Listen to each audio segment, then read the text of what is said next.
Buenos días, doctor Javier Ávila. Le damos la cordial bienvenida a esta entrevista realizada por un grupo de estudiantes de la Universidad Nacional de Chimborazo, del tercer semestre de la carrera de Psicología Clínica.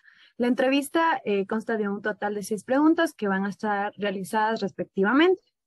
Empecemos con la primera. ¿Qué es un trastorno depresivo y cuál es su clasificación? Bueno, muy buenos días con ustedes. Un gusto participar con cualquier colega de mi alma mater. Es un gusto conversar con ustedes. Y gracias por la participación y la pregunta. Empezamos muy bien desde la pregunta, porque tenemos que diferenciar que en la actualidad existe mucho, muy socialmente y mal adaptado el concepto de depresión. Desde la clínica nosotros no concebimos el concepto de depresión, sino un estado emocional como la tristeza, por ejemplo, y también está lo que manifiesta el trastorno depresivo. Dentro de él tenemos que reconocer principalmente como un trastorno mental. Ya nosotros nos dice desde la investigación, desde la parte científica, que ya ha habido un incremento. Si nosotros nos permitimos observar los artículos científicos realizados en los últimos 30 años, ya ha habido un avance desde antes. Antes nosotros tenemos los datos de que, por ejemplo, los trastornos mentales tenían un índice del 1 al 10% en la población mundial. Actualmente se ha duplicado y tenemos el 10% de la población mundial que padece algún tipo de trastorno mental. Dentro de ese amplio margen se calcula que alrededor de 300 millones de personas, perdón, encuentran al trastorno depresivo como el trastorno que presentan las personas. Incluso dentro de la población, más o menos en un estadio entre 15 a 19 años, la depresión es el segundo factor de índice de mortalidad en esta población. Por eso reviste de tal importancia. Entendamos al trastorno depresivo como un estadio emocional caracterizado por pérdida del estado del ánimo, pérdida de la voluntad, pérdida del interés por hacer actividades, disminución en la atención, en la concentración, caracterizado también por dificultades somáticas como el sueño, el apetito, pérdida de la energía o la vitalidad. También tenemos que encontrar en este globo pérdida de la autoestima. Este tipo de características se ven por lo menos en la mayor parte del día, durante todos los días, en un periodo por lo mínimo que nos dicen los manuales, mínimo de 2 semanas. Luego, en la siguiente parte de la pregunta, me hablaba sobre la clasificación. Dentro de la psicología clínica, la clasificación varía mucho de los diferentes autores. Encontramos clasificaciones endógenas, por ejemplo, que la clasifican dentro de las clasificaciones endógenas, parte de características heredadas o rasgos heredados y rasgos no heredados. También tenemos la parte de las características reactivas, donde se encuentran todos los que son los fenómenos psicosociales que puede presentar una persona para que se produzca un trastorno emocional. Tenemos nosotros también dentro de los manuales características y clasificaciones según el nivel, en leve, moderado o grave. También tenemos características de los trastornos mentales según su desarrollo. Puede ser, por ejemplo, episódico o recurrente. Entonces, nosotros podemos encontrar diferentes características de clasificación según cómo nosotros lo investiguemos. Muchas veces de parte dentro de la medicina también existen estudios sobre la depresión, sobre los trastornos depresivos, que nos hablan ya de clasificaciones, por ejemplo, hormonales, en cuanto a, por ejemplo, clasificaciones de depresiones postparto, postmenstruales, post, eh, se me fue el término, dentro de las clasificaciones, pues por alguna enfermedad médica recurrente, por ejemplo, pueden ser enfermedades catastróficas, como lo son el cáncer o el VIH. Entonces, muchas veces nosotros podemos encontrar este tipo de clasificaciones dependiendo mucho del autor que nosotros decidamos revisar. No sé si contesté su pregunta o tal vez tiene un poco más de dudas sobre la parte que me preguntó. Sí, doctor, todo bien. La siguiente pregunta es si ¿Cuáles serían los orígenes de los trastornos depresivos? Bueno, en cuanto a al origen, no existe en la actualidad un estudio que revise el origen específico de los trastornos depresivos. Se han hecho múltiples estudios, pero no se ha encontrado la base específica. Pero sí tenemos factores que tienen que ver o inciden en los trastornos depresivos. Muchos artículos científicos nos muestran que el bajo nivel de serotonina es un factor importante a la hora de hablar de los trastornos depresivos. Los factores externos, como los emocionales, que se puedan presentar en alguna situación de crisis, llámese un duelo, una pérdida de un familiar, una separación, pueden incidir en eventos que lleven a un trastorno depresivo. Existen factores genéticos en cuanto a la heredabilidad de los trastornos depresivos. Es decir, si yo tengo un familiar con antecedentes depresivos o de episodios depresivos o de trastornos depresivos, pues como familiar yo cuento con esa carga genética de posiblemente puede ser que tenga susceptibilidad a trastornos depresivos.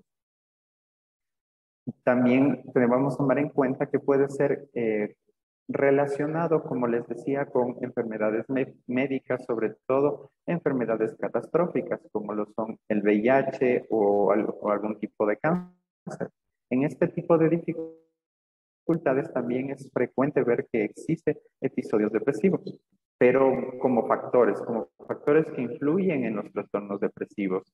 Mas no existe una etiología específica todavía hasta el día de hoy para determinar el origen del trastorno depresivo.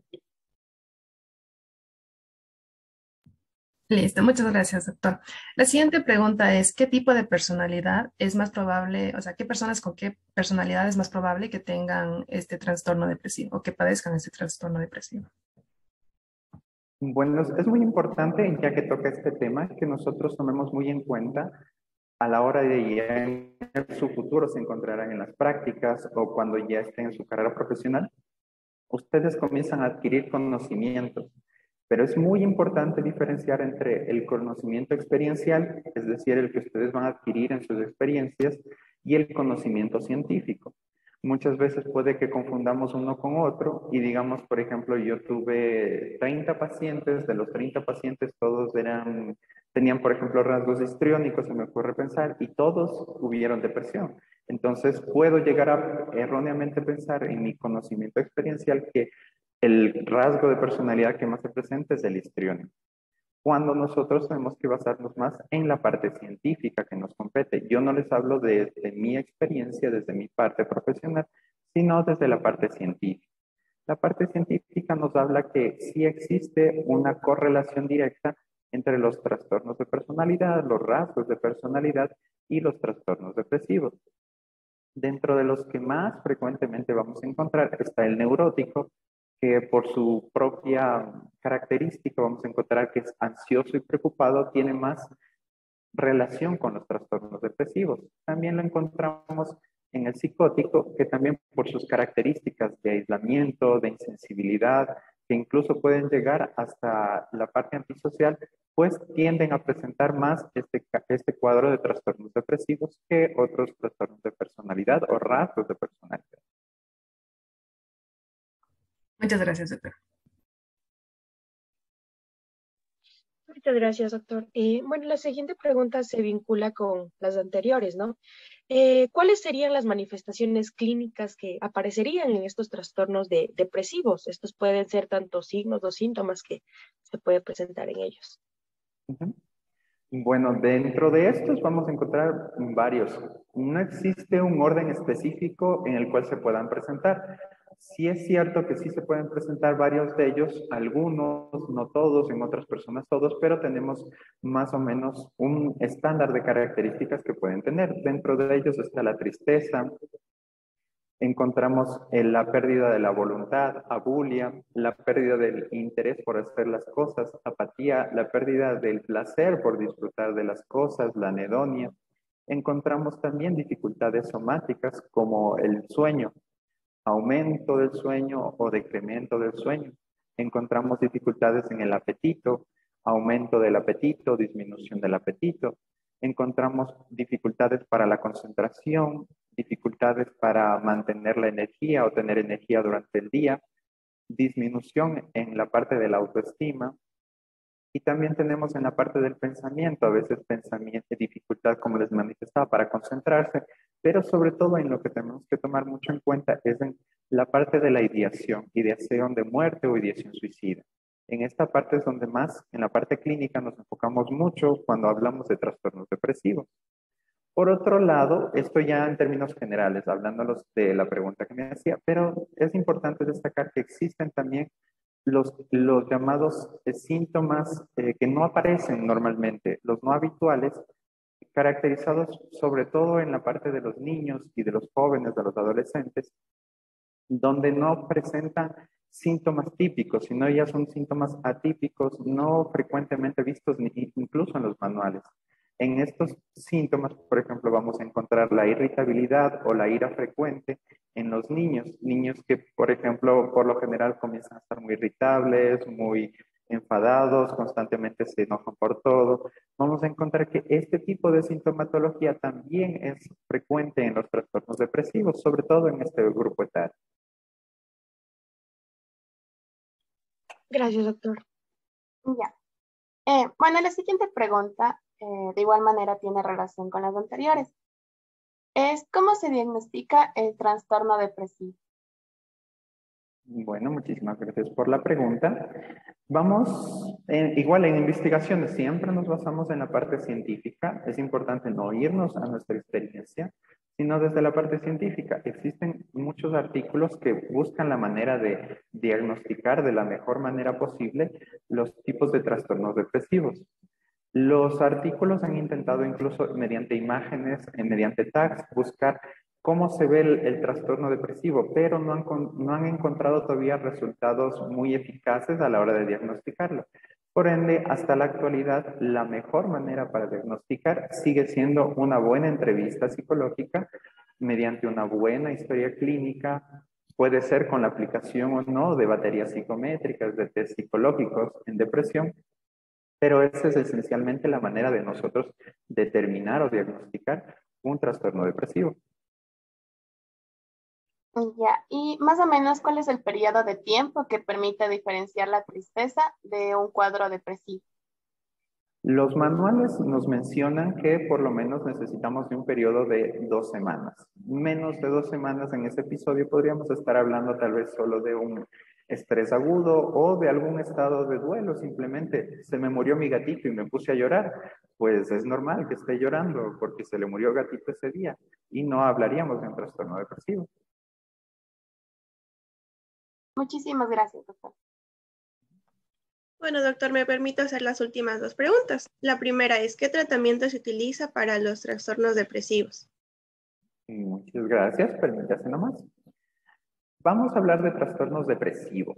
¿Qué tratamientos podemos utilizar? Igualmente, si buscan, esto es de los temas que más van a encontrar en la parte científica, en artículos científicos, y por lo general tenemos hasta ahora establecidos muy identificados 2 métodos, la parte de la psicoterapia y la parte de la farmacología.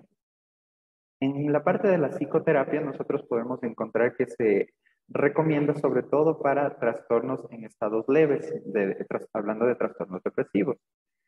Las investigaciones científicas igual, y aquí con una disculpa por ustedes, si es que ya alguna tiene alguna inclinación por un enfoque psicoterapéutico específico, yo como les digo, mi enfoque es el cognitivo-conductual, pero no me baso en mi experiencia, sino en lo que dicen los artículos científicos. Y los artículos científicos nos manifiestan que existe una mayor fiabilidad en eficacia del enfoque cognitivo-conductual en los trastornos depresivos. Entonces, en cuanto a esta parte del tratamiento psicoterapéutico, pues se recomienda más la parte el enfoque cognitivo-conductual. Y para la parte leve, también se le recomienda para la parte moderada, en ciertos momentos en la parte grave, pero siempre ya acompañada de la otra manera, la otra alternativa que es la farmacología.